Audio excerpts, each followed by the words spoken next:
Bienvenue dans cette série de vidéos sur les plantes de la féminité. Pour rappel, cette semaine, on va à la rencontre des plantes qui nous accompagnent dans notre vie de femme en fait, vraiment à différentes étapes de notre vie de femme.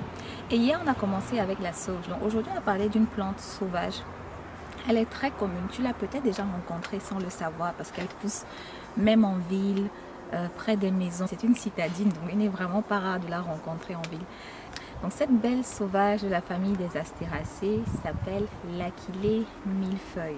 Donc c'est une plante de la femme, mais elle est surtout connue pour ses propriétés cicatrisantes exceptionnelles. Bonne plante anti-inflammatoire, une bonne plante cicatrisante.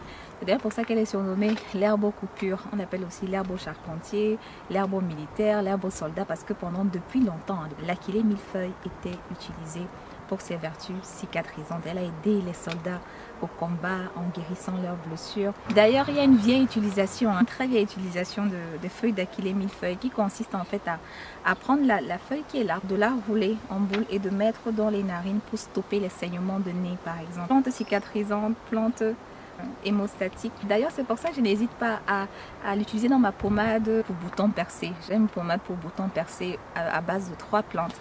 L'Achillée millefeuille fait partie de l'ingrédient de cette pommade. Et tu trouveras sur le blog une lotion minute à base d'Achillée millefeuille. Si tu as l'habitude d'éclater tes boutons, d'avoir la peau enflammée par l'acné, tu peux utiliser cette lotion sur le visage 2 fois par jour.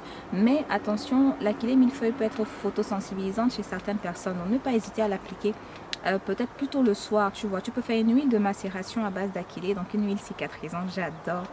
Et tu peux réaliser également une lotion minute comme la recette que tu verras sur le blog. Je te mets le lien en barre de description.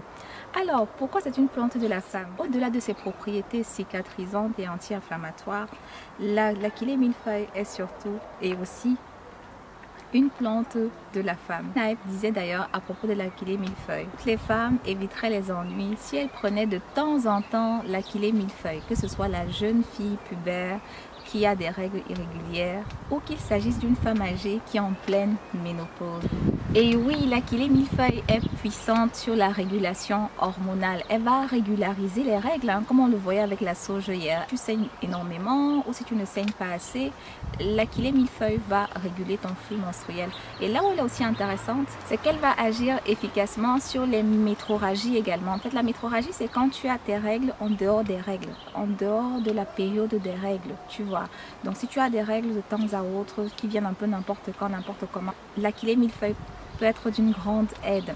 Donc on va souvent la recommander en phytothérapie en bain de siège. Donc il y a rare de voir des recettes de bain de siège avec de l'Achillée millefeuille dedans. C'est d'ailleurs ce que recommande Maria Treben. Si tu t'intéresses à la phytothérapie, Maria Treben, tu la connais. Et aussi on l'utilisait en injection vaginale en fait pour combattre les pertes blanches. Donc elle va aussi être utile sur les règles douloureuses, des douleurs avant tes règles, sur les douleurs pendant, elle va être efficace également. Autre chose d'intéressant aussi avec l'Achillée millefeuille, c'est son action progestérone-like. Elle va imiter l'action de la progestérone dans le corps. Donc on la classe vraiment parmi les plantes progestérone-like. Grâce à cette action progestérone-like, elle va justement aider à soigner naturellement les fibromes, les kystes ovariens et aussi l'endométriose dont nous sommes de plus en plus nombreuses à souffrir aujourd'hui. Pour récapituler, l'Achillée millefeuille, on la sollicite en cas de règles douloureuses, de règles abondantes, de règles peu abondantes.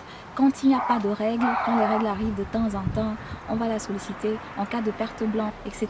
On peut l'utiliser également sous forme d'huile essentielle en diluant fortement quelques gouttes dans de l'huile végétale qu'on masse le bas-ventre avec pour soulager les règles douloureuses. Attention, avant toute utilisation de l'huile essentielle, il faut vraiment prendre ses précautions et faire un test d'allergie dans le pli du coude 48 heures avant toute utilisation.